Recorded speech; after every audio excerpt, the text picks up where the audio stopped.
हे तिथं उतरवलं जायचं आणि तिथून ते काही कोयना धरण झालं नव्हतं. कोयना धरणावरती 1961 मध्ये 1958 खराब झाला. त्यानंतर 1961 फायनलायझेशन झालं आणि काम चाललं. कोयना धरण ते घडवलं गेलं. तुम्हाला सांगतो सर की उद्या म्हणजे गोडकोटला जाऊ त्यावेळी तुम्हाला तिथे मी दाखवेन.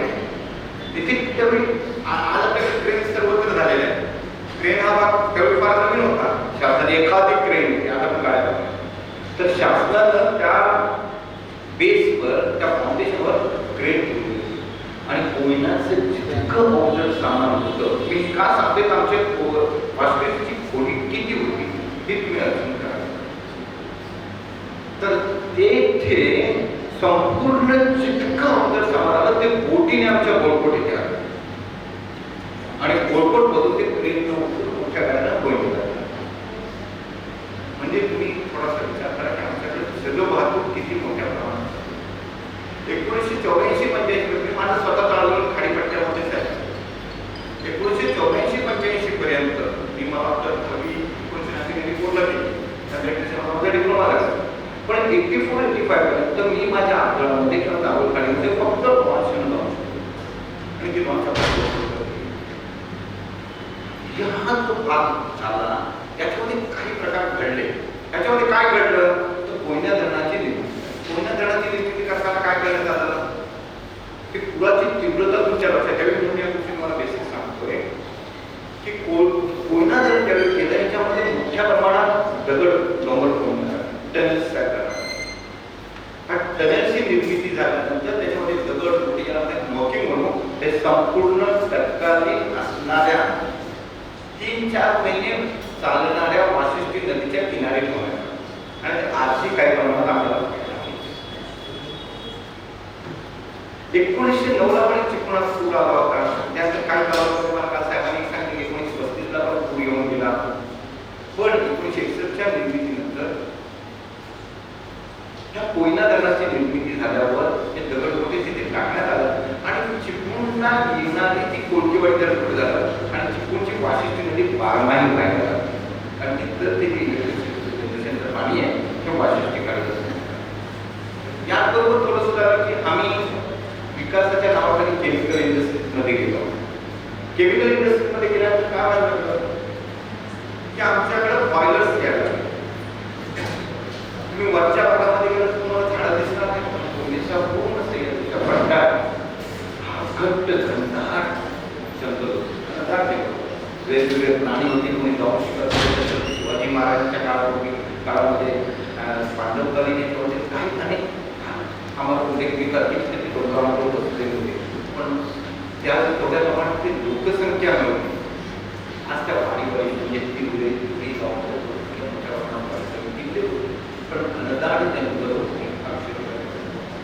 ह्या जंगलाची आम्ही विकासाच्या नावाखाली केमिकल्स फॅक्टरी आमच्याकडे आल्या किंवा पश्चिम महाराष्ट्रामध्ये आल्या. त्याच्यामध्ये उसाचे काही बॉयलर्स आले.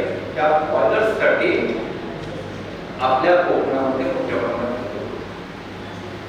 आता थोडंसं मी मगाशी म्हटलं होतं की आपण झाडांवर बोलू. आता म्हणून की झाडं हे करताना त्याच्यावर झाडं जंगलतोड मोठ्या प्रमाणात झाल्यामुळे असं झालं की पूर्वी झाड तोडलं जायचं घराच्या कामासाठी तोडलं जायचं. आपल्याला खिडकी हवी दरवाजे या सगळ्या 5-6 झाडं कधीतरी 20-25 वर्षांमध्ये तोडायचं नवीन घर बांधायचं. तर पण या काळामध्ये आपण इंडस्ट्रियल जंगल तोडलं मोठ्या प्रमाणात झाड तोडलं. आम्ही घर बांधताना झाड तोडतो ते भाद्रपद महिन्यात तोडतो. भाद्रपद महिन्यात म्हणजे पावसाळा महिना. पावसाळा त्यात आता कायदा काय होतं माहिती आहे झाड पुन्हा जीवित होतं. भाद्रपदमध्ये पावसाळा जमीन ओलावा असतो. ती मुलं जशी असतील सुकत नाही आपण ते पाळतो. पण आम्ही जे नैसर्गिक जंगल आपलं इंडस्ट्रियल जंगल चालू केली त्याच्यामध्ये पहिले त्या जंगलामध्ये जाण्याकरता रस्ते करण्यात. जसं मी तुम्हाला सांगितलं की मागाशी बोलताना तुमच्या त्याच्यामध्ये जंगलातली झाडं जी तोड होती आणण्याकरता प्रथम JCBनं तिथे रस्ता काढण्यात आला. म्हणजे जंगलाचा उपकार असा आहे पाणी घेऊन जाऊन झाडं आहे ते झाडाचं परिणाम दुसऱ्याला त्याच्यामध्ये कट करण्यात आला. त्याला असं कापून देण्यात आला. हा रस्ता काढण्यात आला. परिणाम काय व्हायला लागला हा त्या डोंगराच्या वरच्या भागातलं पाणी आहे तिथे झेपायला लागलं. त्या रस्त्याच्या पाणी खाली यायला आणि चिरकू लागलं.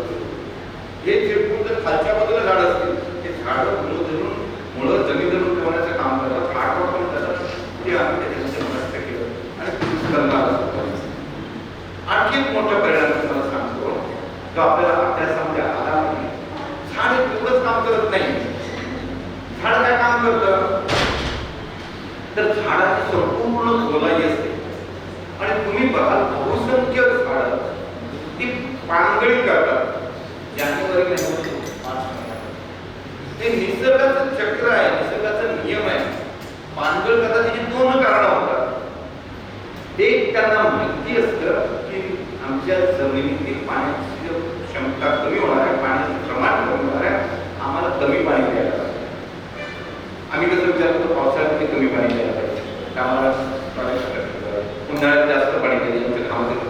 तसं ते झाड विचारतात आणि कमी पाणी घेण्यासाठी काय होतं पानाला आणि थोड्यांना अन्न पुरवतात, पाणी पुरवतात आणि अन्न सूर्यप्रकाश पानं आहे सूर्यप्रकाश घेऊन आणि पाणी घेऊन अन्न बनवतात ते पुरवतात. आपलं खाद्य झाड कमी आणि पानं गाळून टाकतात. हा नैसर्गिक मार्ग. दुसरा जो निसर्गाचा त्या ईश्वराचा त्या ब्रह्माचा त्या मुलांना एक नियम बनवला की झाडाचे पानगळ केल्यानंतर जो थेट पाऊस जमिनीवर पडणार आहे, जमिनीची धूप होणार आहे, त्याऐवजी ती पानं झाड आपल्या अंगावर सगळं पाणी घेतं आणि टिपके करून खाते. त्याच्यावर अशी काळजी निसर्गाने घेतली की ते टिपके सुद्धा जाडे होतात, ते डायरेक्ट जमिनीवर पडू नये, जमिनीचे धूप होणे म्हणून अगोदरच झाडाच्या पाठीवर सगळं पाणी टाकलेलं असतं. जर डायरेक्ट पाणी झाडावर पडलं तर जमिनीचे धूप मोठ्या प्रमाणात होईल. हे निसर्गाने चक्र केलं. आम्ही नाही केलं, आम्ही अति शहाणपणा केला, जंगल तोडायला लागलो.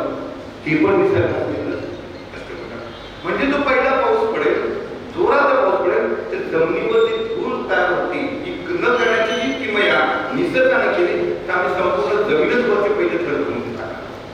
पाऊस काय जमिनीवर पडायला लागला तर अचानक सगळं काय त्याच्यातून जमिनीत आणि सेकंड असं झालं की मी तुम्हाला सांगितलं जसं रस्ता केला जातो झाड केला याच्यामधून कोकणामध्ये मोठ्या प्रमाणात ऐकलं असाल भूस्खलनाचे परिणाम.